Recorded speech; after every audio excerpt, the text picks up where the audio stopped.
Well, good morning, Interbet fans, and welcome to the preview for Turffontein, the 7th of the 7th, 2024. We're on the main track, and unfortunately, I haven't got this stuff uploaded. But let's just recap yesterday's race meeting, the Greyville race meeting, July day.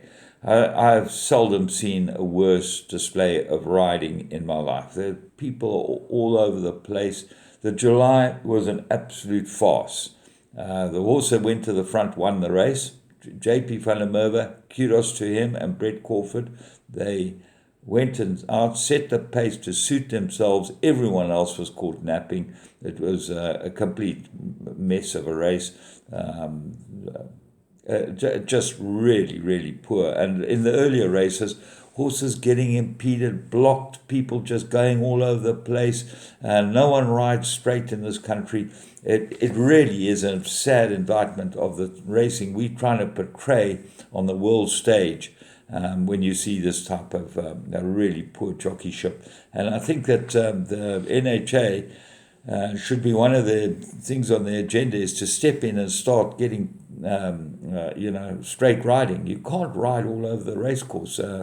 Guys are going left, right, pulling their stick, and the horses are swerving. They've just got no idea.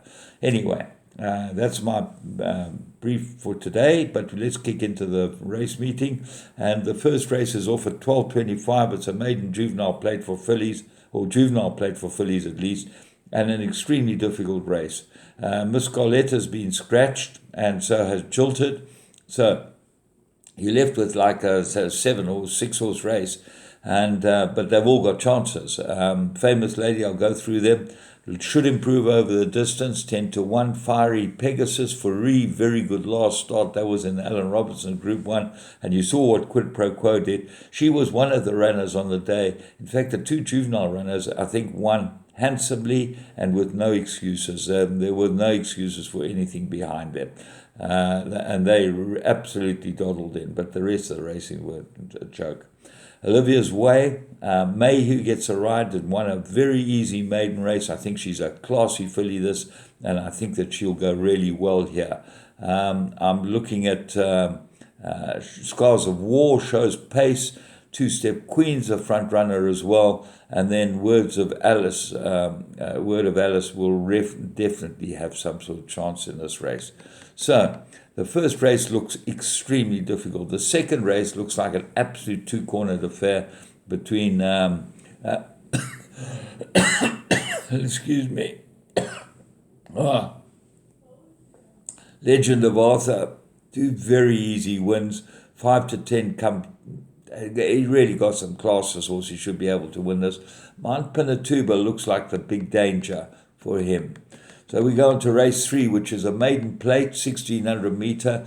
This is between the old horse and the young horse. Deception Pass, 5 very good runs, but this is second run after rest. That's against Deception Pass.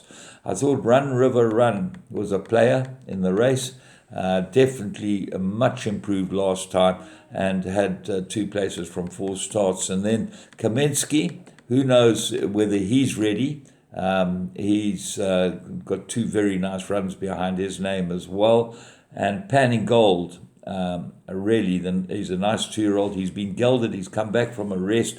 Elson thinks he's pretty close to being right. Should be a big player and is your favourite. Race 4, there's a maiden plate fillies, a mare 1,600 metres. Well, there's another difficult race. Let's start with Ambitious Lady, head of the speed rating. Steve Donahue gets a ride. I mentioned him the other day. Very nice rider. 3rd run after rest. I think this will go really close. Rainbow River, Trent Mayhew gets another chance here. He claims 2.5 now, 3rd run after rest. I think Rainbow River is a player. Kalikar, number 3, 3rd run after arrest as well, also looks like a player. Perform's been battling around forever. And Lady of Tibet, much improved last time. She's a free-striding filly. If they can just get her to use her action without her being pulled around, she should go well.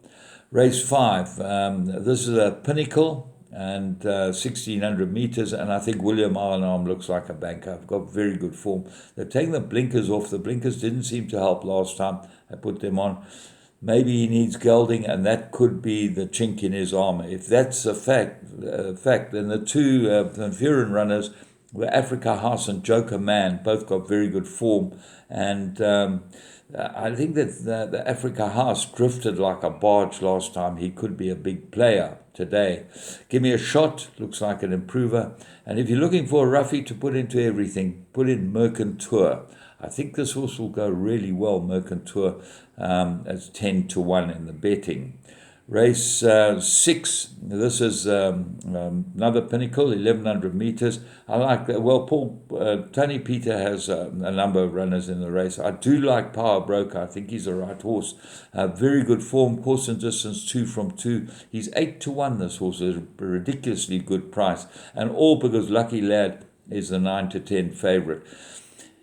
He's beatable over 1100 meters. That last 60 meters, he only seems to get going that last 100 meters. And this race on top of the ground could be set up for Power Broker. Alula Star, I think, has got a chance. She's 14-1. So that's another one of Pettigrew's runners. I think have got big chances at big prices. Could go well. Race 7 is a Sea Cottage, Group 3. And set weights, you've got to go for the top weighted horses. Hotter Ruby looks absolutely the right horse here. You've got to have a chance with Presley. Greetings, My Master runs in the same colors as Presley.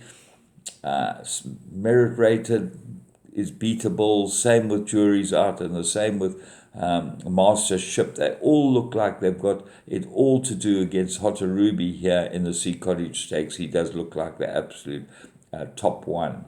Race 8, this is merit rated 1160-74. Cotinus, second run after the rest, but this also got some little class, and he ran a good last race. So what are the dangers? 5, a Pendragon, I think was a big player.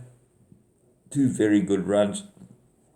And then 9, Risky Business. Got good form as well. I expect it to be right there in the shake-up. So, from me, James Goodman, after shouting my mouth off yesterday, we have a very nice day at Turffontein. Hope you have a lovely day and see you during the week.